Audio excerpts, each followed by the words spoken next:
Hello, everybody, and welcome to This Week in X, presented by Crushing Comics. I'm your host, Crisis with a K, and I am here with my friends Fariha, Harry, and Tyler to talk about an X-Men comic book out this week. It is X-Men Legends #2, out on the 31st of March, 2021. Now, this comes actually with two separate caveats. First is our standard caveat. It's full spoilers, and this is a retcon issue that has old continuity in it, so we're going to talk about old continuity, but we also might talk about current continuity to talk about how it connects to the present day. I don't know. Caveat number 2 is that this has artist Brett Booth drawing it. We have given a lengthy statement about Brett Booth previously on the channel when we covered X-Men #17, which he also drew.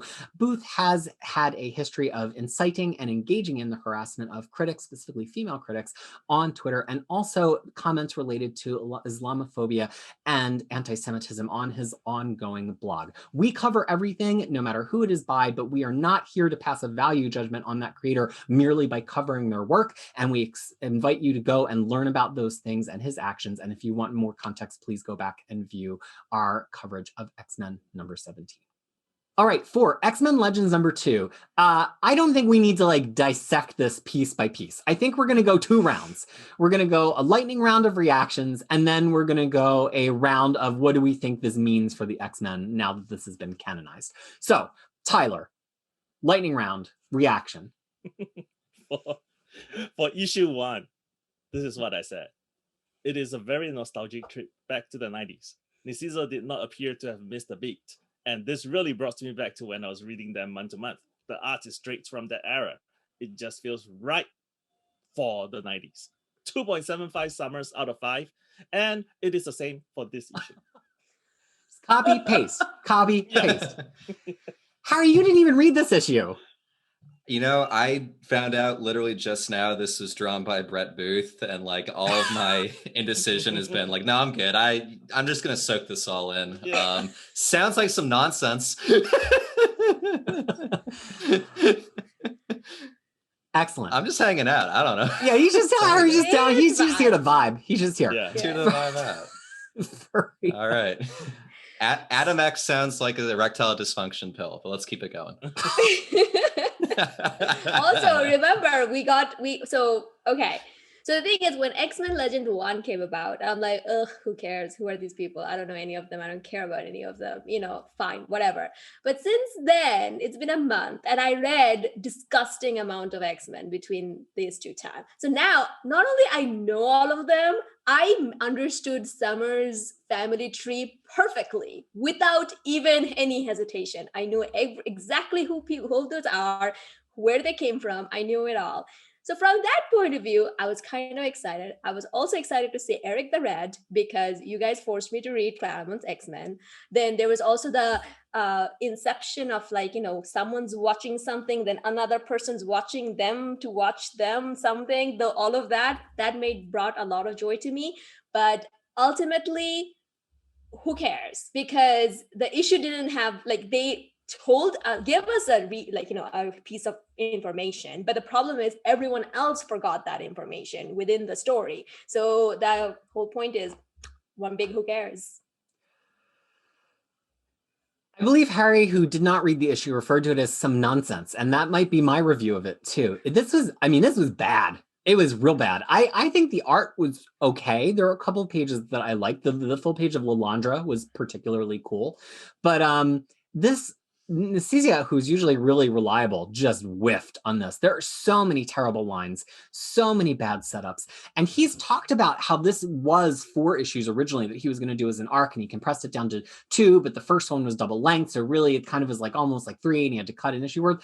But nothing even happens here. What is even the point of this? They argue a bunch with Corsair, who's trying to kidnap Adam X.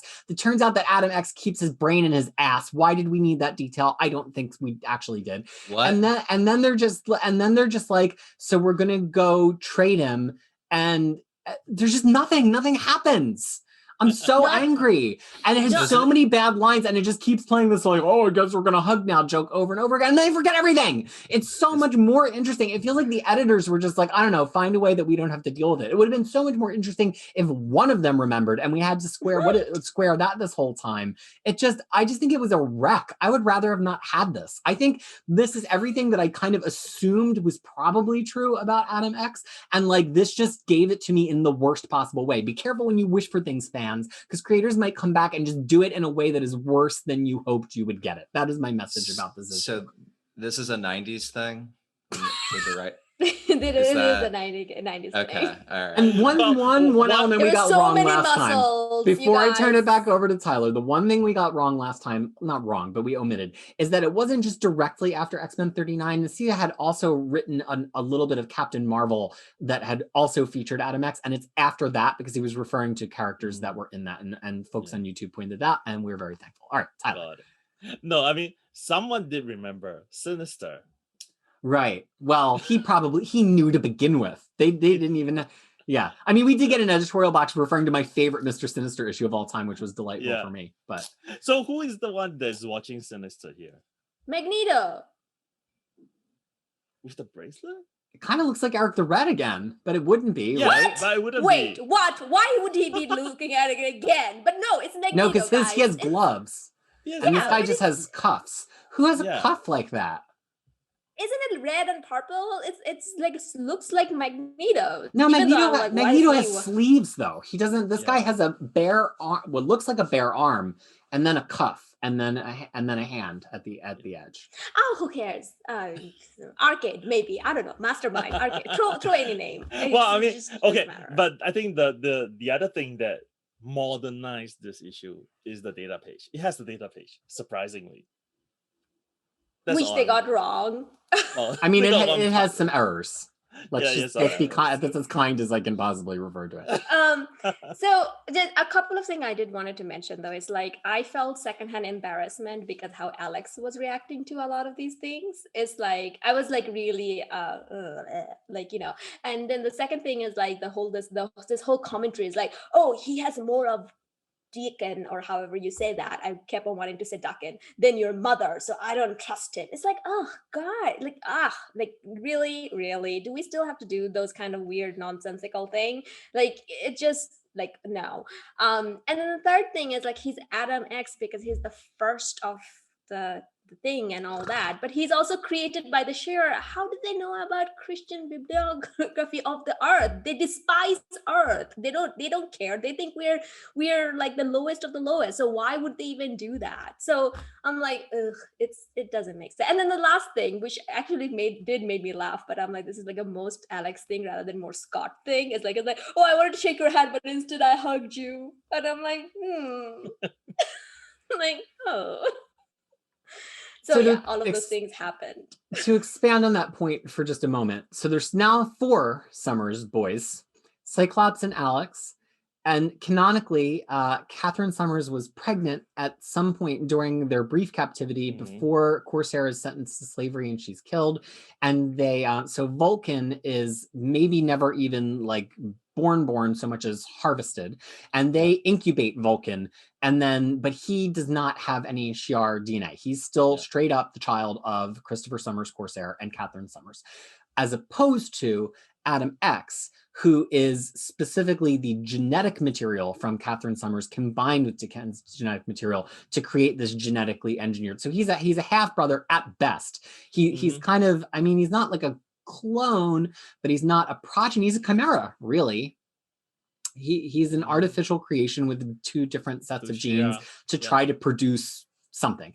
I think the only way that this kind of maybe made me think of like, okay, maybe the current editors are kind of paying attention, is that combined with his whole monologue where he's like, I could set a whole world on fire. I could make the blood burn of billions of people, and the fact that he is a chimera and that is something, and that Sinister is observing him and somebody else is observing Sinister, does make me think like they're not printing this for nothing. Like they thought they would make money, but B, there was some advantage to them pulling out this story and having this happen, right? So like, is this going to feed into some use of Adam X or some use of chimeras or something that Sinister reveals? Maybe, because it does kind of illustrate the plot point about creating a more powerful mutant by selectively, combining genetic materials, which Mora does too in creating Proteus and Legion, by sending Xavier to go sleep with Gabriella. Yeah. So that was the other thing that I took from it. So one more round. Did you take anything else from it, Tyler? I mean, it's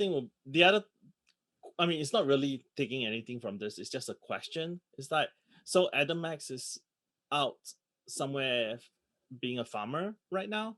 Well, not right now. Freya just read him. He's been in that era that Freya's been reading in the 500 era. He pops in once or twice. Oh, but he did? at this point, he was a farmer. It kind of like it's where he's been in the interim before. But I can't say whether he went back or not.